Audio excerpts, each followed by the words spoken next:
Hello everybody and welcome back to the Black Reliquary. Ba-da-dum-ba-da-dum-bum-bum. Okay, so in this episode, I believe we are going to do something downright risky. We're going to do something you've never seen before. We're going to level some people up so that we can go fight the Enchantress. The Enchantress. And now I know you're thinking, Shadow, that's insane. No one's ever pulled that off before, but let me tell you, I am in fact so confident in this plan that not even the lack of Vestal can stop me. Now, obviously, there is a couple people I would prefer to take to this fight, but all in all, it should be fine no matter who we take.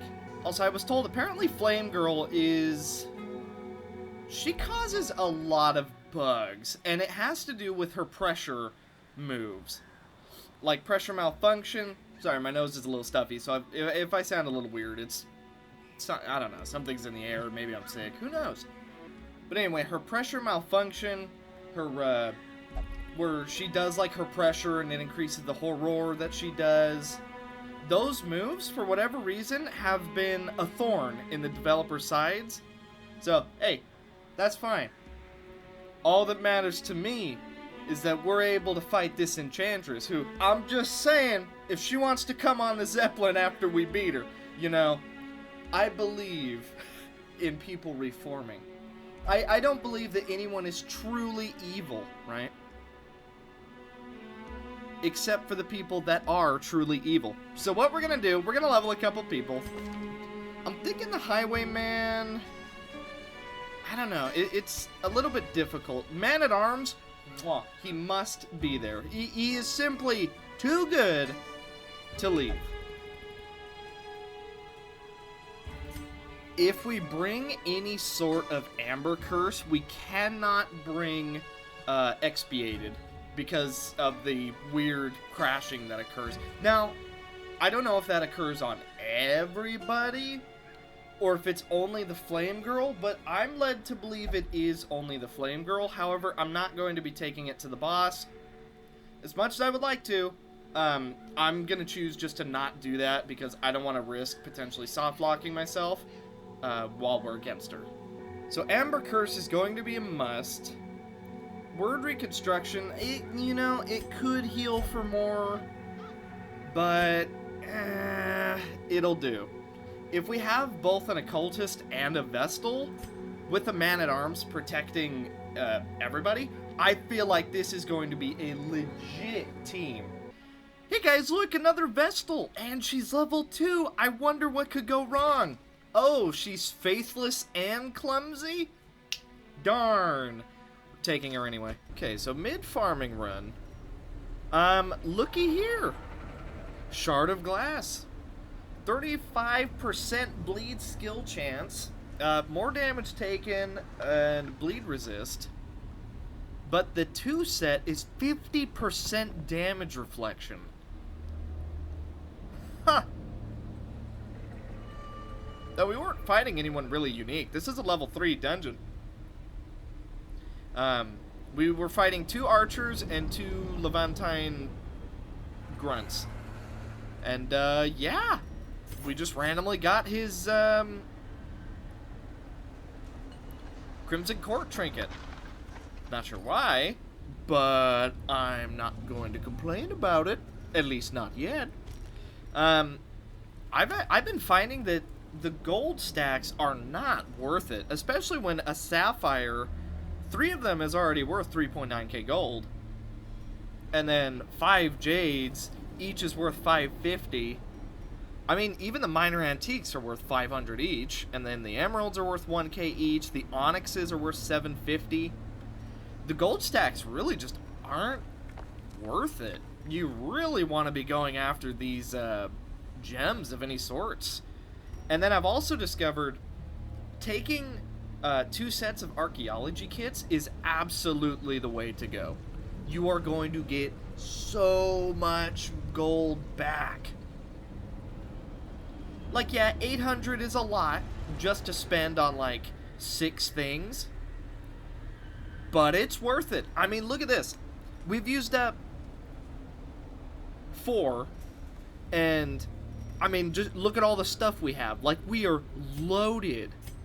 But, yeah, this dungeon isn't going extremely well, but hopefully we can turn it around. We took out our crap Vestal, and we're gonna attempt to make her semi-usable, but we do have to get through the rest of the dungeon. Hey, you guys want to see something cool? Alright, watch this. Vestal, Faithless, Bad Healer. Yeah, she has Healer's Gift, which is healing skills while camping, but she's another faithless Vestal named Stanley with Bad Healer. Loving these great Vestals. I'm gonna take her because our luck with Vestals is so terrible. But just, you know, my luck knows no bounds. Truly, this is the type of Vestal I want. Now this is a leper. Turn 1, minus 50% accuracy. Yeah, he's still got 41% chance to hit him. Why is that, you may be asking? Well, natural eye doesn't matter. But surgical gloves, 7 accuracy. Warrior's cap, 5 accuracy. Ho-ho! Now this is a leper who can see. We're gonna go for this and we're gonna regret it. Nah, we didn't regret it. Also, there's 2 battles in the hallway, so I can't help but feel like we're gonna encounter a certain iron boss. So, we never encountered the Karvats guy, the really big one. But what we did encounter is a dead Vestal, so that's... that's just great. So, I am going to be voicing over the rest of the video because for some reason my audio decided that it didn't want to record anymore. Which is a little bit frustrating, but, you know, it is how it is. Technical difficulties happen all the time, and at this point I should be used to it. We almost finished the dungeon, but unfortunately, not quite.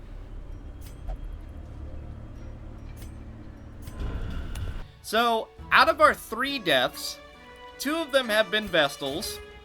So, we found 3 Vestals, and 2 of them have died. So, that's, you know, the Vestal luck, not very good. But, at the very least, all 3 of them have been faithless, so it's not like we've lost a extremely good Vestal. It's just really unfortunate that they keep dying like that. So, at this point, I pretty much left a review of what I thought of every class and the overall balance and overall what I thought of the mod itself. But because of audio troubles, I'm just going to leave a TLDR version of what I originally said. My main points were, some classes feel kind of useless compared to other classes. For me, the Vestal has felt especially weak, which is fine. She was absolutely borked. Base Darkest Dungeon. The Crusader feels exceptionally underpowered right now, because 80% of the time you're dealing with Levantine, which are not unholy, rather than the Karvats. But I feel like when the new areas come in, the Crusader's gonna have a lot more power to him. Just at the moment, Crusader feels really, really, really weak. And combine that with the RNG of who can be religious and who can't, that's going to depend on how good his Bulwark of Faith is. Now, some characters, such as the Shieldbreaker, the Flagellant, the Bounty Hunter, and the Highwayman, they feel absolutely perfect. Like, they feel good, they feel versatile, and, you know, just overall fun to play. But I definitely think a problem is that bleed characters are extremely strong. Like, if you have a team with both the Flagellant and the Bounty Hunter, you're pretty much going to win the dungeon with your eyes closed. And that's not because they are really strong, that's because I think dots are extremely overtuned. That, or in comparison, people just don't do enough damage. Not sure. But bleed builds are incredibly strong. The Flagellant, with his Reign of Sorrows, can put an 8/2 bleed off memory. And the Bounty Hunter does something like a 3/3. I don't exactly remember. But the Bounty Hunter... But if you can put on the Quick Draw Charm on the Flagellant with like 1 accuracy trinket, and then you combine that with a Bounty Hunter with a Bleed Stone so that he's landing the bleed more reliably, and then I personally go for accuracy, but I can also really see you going for additional debuff chance if you have the trinkets for it.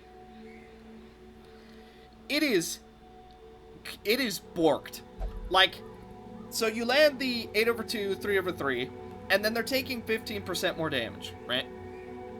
Well then, as soon as it comes onto their team, bam! Like, some characters are already at half health at the lower dungeons. It's insane. I think Bleed is a little bit too strong. Personally, I think Blight is actually underpowered. Like, the Plague Doctor does a lot of Blight, but a lot of characters have very, very high Blight chance. The Cravats do not.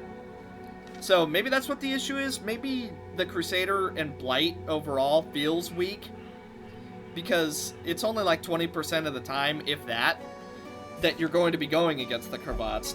Because right now it's mainly the Levantine. There's only 2 Levantine bosses, and there's not really anything else besides that. So that's just kind of what I think. I think overall, damage might be a little low, but dot damage is just extremely high. Like, especially with how high some of the enemy's health gets, being able to do being able to do a tiny bit of damage while stacking that super high amount of bleed, and then the extra damage taken from Amber Blight, extra damage taken from the Bounty Hunter. It's just really, really nice. Which I think that's probably... I only have 3 complaints about Black Reliquary. The first one, I feel like some enemies are a little bit too beefy. I feel like in some cases the enemies are just a little too tanky, to the point where it feels a little tedious to go against them. Like, if it's the Flamewalker, for example, I can understand that. She's big, she takes up 2 spots. It makes sense why she would be really hard to kill. But then in some cases, I feel like characters just have a little bit too much health. Which, you know, maybe I'm wrong about that. Because if you get a super high roll crit, it really doesn't matter how much health they have. If you get a 50 crit and they have 80 health, well, they're basically already dead, so... I don't know, maybe that's just me being a baby, but I feel like some enemies have too high health. And I feel like some of the Cravats have a little bit too much protection rather than too high of health. So, you know, maybe that's just me, that's just my opinion. I feel like some enemies are a little bit too brick wall-like. It really feels like you're just trying to hammer down at a castle wall, and then they pull out their catapult and just smash you while you're trying to get through them. My second issue is I feel like some of the enemies have a little bit too high of damage, which, you know, isn't too big of an issue, but it for me, it feels like they it's almost an insult. While you're trying to hammer away at their health, they get 1 lucky crit, and suddenly your tank has lost 60% of his health in a single crit to the champion. Or your front 2 characters are now on death's door from like 80% health because he landed because he just hit them. So maybe, I don't know. And I'm not a modder either, but I just feel like in some cases they're too tanky, and in some cases they are hitting extremely hard, to the point where it's kind of demoralizing. Which, I'm completely fine with characters hitting hard. I'm not saying that they shouldn't hit hard. But, I don't think they should be able to practically one-shot a man-at-arms with 40% protection. You know what I'm saying? And then my third complaint is leveling's just a bit slow. That's really my only 3 complaints. But as for what I would rate this mod, at the moment, and again, everything is subject to change, just because my issues now are here does not mean that my issues are still going to be the same issues by the time the mod is officially done. So I just want to get that out there. These are my issues currently. They could become bigger issues, or they could just not be issues at a later date. At the moment, though, I would rate this a super high 9 out of 10. I love, like, everything this mod has to offer. It makes every character, to some extent, feel powerful, feel like they're a lot more useful. I actually like that the affiliation is random, because rather than bringing out a religious team, which is always going to be a Flagellant, a Crusader, a Vestal, and then, you know, someone else. Now it's like, well, my Shieldbreaker is religious, but my Vestal is faithless, so I don't know if we can actually bring her out. So I do like that. It adds a lot of variety to what you're normally going to do, which is a good thing. I really like that every quirk is basically locked in when you get it. At first I was a little turned off at the whole, well, you have to spend gold to get rid of a specific quirk. But then you kind of think about it and you're like, well, wait a minute. They can have 5 quirks, potentially, if you're willing to farm it out, 5 quirks that you just want. Say you have like 3 accuracy quirks and then 2 crit quirks. Or say you have a Crusader with 3 Karvatst slaying quirks, and so he goes against the Karvatst, he hits every attack. He crits every attack. He laughs in their face when they try and stress him out. I think that is a really cool thing. I also really think they did an excellent job making every single trinket feel, at least to some extent, usable. Even the commons. I find myself using the commons more than some of the greens and blues. The dodge stone giving 8 dodge is insane. I think the double stat trinkets, like the 5 dodge, 5% protection, is really, really cool. I think there are so many unique ideas, and I think they really went out of their way to make everything feel usable. So yeah, overall, I really enjoy this mod. I just think the enemies are a little bit overtuned, but, you know, that's just me. I could be wrong. Maybe I think they're overtuned, but, for example, you think they're undertuned, which, I don't know if they're undertuned, but, but, you know, it could just be a difference of opinion.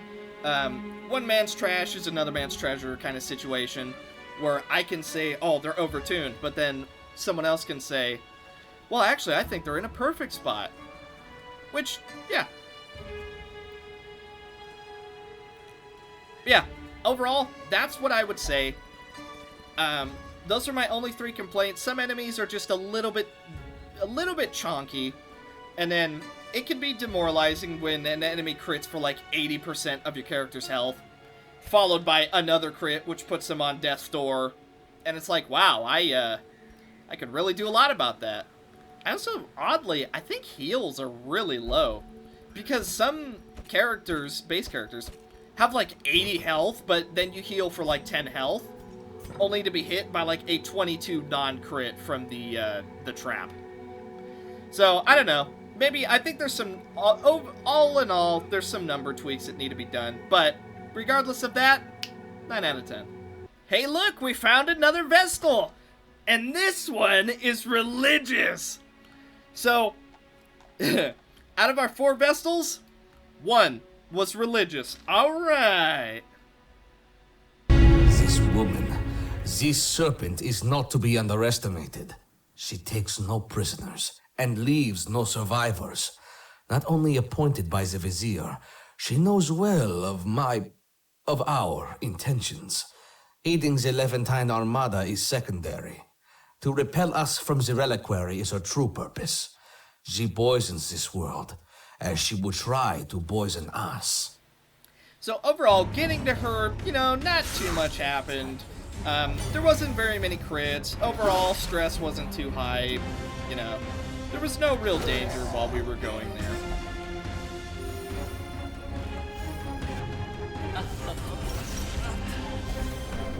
But once we got there, we brought the shield breaker, the flagellant, the occultist, and the man-at-arms. So overall, this is what I consider to be probably one of the better teams. I was debating bringing the bounty hunter, but I think the shield breaker was a lot better. She also had both Levantine Slayer quirks. So all in all, this is pretty much as good of a team as we could have brought. Now, getting to her was rough. As you can see, stress is insanely high. Health isn't exactly where you would want it to be for a boss fight, but the flagellant does have his way to heal. The occultist is going to be able to heal, and then he has a trinket where whenever he hits, he's going to be able to heal more. Here she resides in the den of serpents, stain our many luxuries with blood. And now we deal with the Enchantress. And might I say, my lady, you are very enchanting. Anyway, we're going to go for an immediate heal just to top ourselves off. We do land a crit heal, which is also going to give us a little bit of a stress heal. It debuffs him for minus 25% healing received and healing done. So, here is her gimmick. She summons snakes. But we're going to hit her with our own Serpent's Way because she may have the power of actual snakes, but we have the power of virtual snakes. We do miss our initial Amber Blight, which is not great. She misses her Predatory Lunge. We're going to go ahead and set up a dodge. With a stress heal, she's going to Serpent's Call. That is going to be a second Serpent in her array. Every time she summons a new Serpent, she gains an additional Aegis. Now, this move is a bit like the Prophet. So my first thought was, well, at least it's on someone with an Aegis. My main strategy, once I saw she was gaining an Aegis, and I also saw that the Rattlesnake was there, was first, Guardbreaker. Second, just ignore the ads. Like, why would I go for the snakes when I have a way to Guardbreaker? So that's what I did. For the remainder of this fight, I pretty much buffed up some people with riposts, and we just went as much as we could, exclusively for her. The snakes didn't matter to me. They could do as much damage as they wanted to do. Our only goal was to go after her because she is the biggest threat. The other snakes, they're not going to summon more snakes. She is going to summon more snakes. And these snakes aren't particularly a threat. Obviously, they can do very high amounts of blight if we're not being careful. But so long as there's 3 snakes on the field, she isn't going to be able to summon more snakes. She's not going to be able to summon the really stun-heavy molting snake or whatever. Now, we do miss our Rain of Blood. She's going to go for a Predatory Lunge. She does hit, but we land a really nice riposte. We gain an additional bleed. He's going to heal himself once again, which is a very, very powerful virtue, especially on someone who's going to be able to guard people. Now, we are going to set up another riposte on the Occultist, just so they can all hit when they need to. Rapacious Devour! When that move hits, it does an insane amount of damage. However, throughout this fight, you might notice, that move very rarely hit. Her accuracy on it was extremely low. To the point where, whenever she used it, I was kind of just glad she wasted her turn. Now, the Flagellant does refuse the heal, which is not great. So instead, we're going to go for a melee attack to try and buff up our healing. That way we don't get any 0 heals. Because every time he lands a melee hit, his minimum heal is going to go up by 3. I believe the maximum also goes up by 3, but don't quote me on that. And then whenever he does heal, it all resets. So, I was debating going for an Exsanguinate, but he might have died to the riposte, so instead we're going to go for a really weak heal. But we end up critting, so it really wasn't all that weak. The Sand Stir. So, she's going to summon another giant snake. Amber Blight is freaking destroying her. Amber Blight, by far, is like the boss-killing debuff. If you're having trouble with a boss, bring Amber Blight. Bring bleeds. Now, we do miss our riposte, and no, his riposte does not increase how much healing he does. I was upset to learn that too, but it makes sense. He does land a crit, we have an Aegis, we do get blighted, but we don't take the critical damage. Rapacious Devour does miss. She's debuffed once again. Amber Blight on someone who takes multiple actions per turn, absolutely incredible. You're barely, like, the amount of debuffs you're landing on her, insane. She's doing less damage, she's taking more damage. Overall, it's a pretty good time. So, my strategy is still exactly the same. We do not care about her ads. We do not want to give her the chance to gain more Aegises. Obviously, she is going to be able to do a lot more damage to us because we're not taking out her ads, thus we're not making her waste turns summoning more ads, but it really just doesn't matter. Like, the snakes aren't doing an incredible amount of damage. She's doing far more than the snakes do. But when the snakes land a blight, they do, you know, they do a lot more. Now, we didn't have her guard broken, so guard is landed on her. And we're also going to put our own guard on the flagellant. We're going to go for an Exsanguinate. It does crit for 40. We gain a little bit of a heal. He was still debuffed, so his healing wasn't as good as it could have been. And now he's sitting at minus 50%. Rapacious Devour! Yeah, double dodge.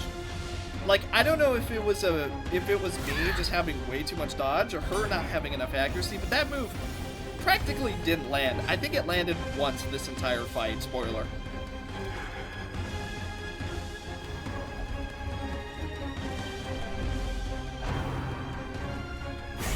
Now, the Shield Breaker is absolutely incredible for this fight, but even if you don't have the Shield Breaker, the 2 set that the Shield Breaker has on also, on melee hit, makes it so that they can't be guarded. So, overall, either this 2 set or the Shield Breaker, I think is an absolute must for this fight. You're going to be able to just completely negate all of the guards, and she has 2 rattlesnakes, so it's not like there's not a lot of guards. Like, she's getting guarded quite often.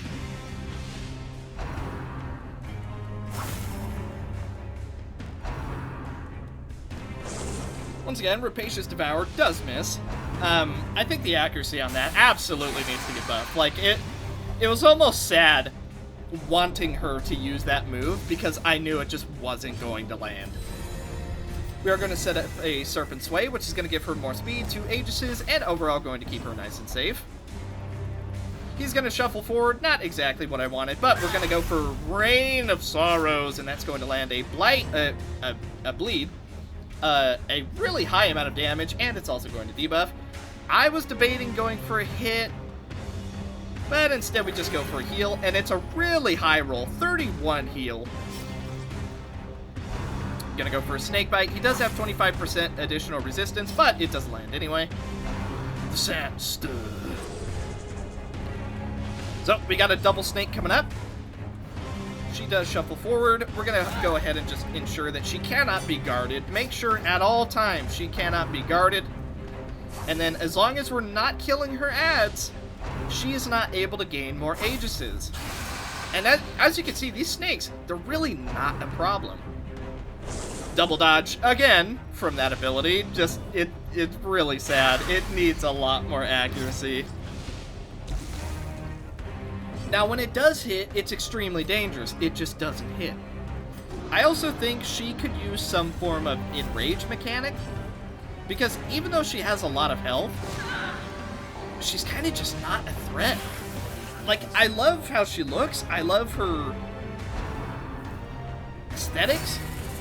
But she's really just not an intimidating boss, which I hate to say, but, you know, she's kind of just easily countered by not going for the ads. Just ignore them, go for her. And I also don't think riposte was too amazing this fight. Like, when the riposte went off on her, it was great, but for the most part, we were kind of just beating her down thanks to the Amber Blight. At this point, I am trying to lower her dodge because I'm trying to finish her off before she could potentially summon the really big double-headed snake. He does go for an Exsanguinate on her, which lands a giant bleed, heals him for a bit. She takes a 36 bleed proc. Predatory Lunge into the riposte, into the bleed, and the debuff, and she is down.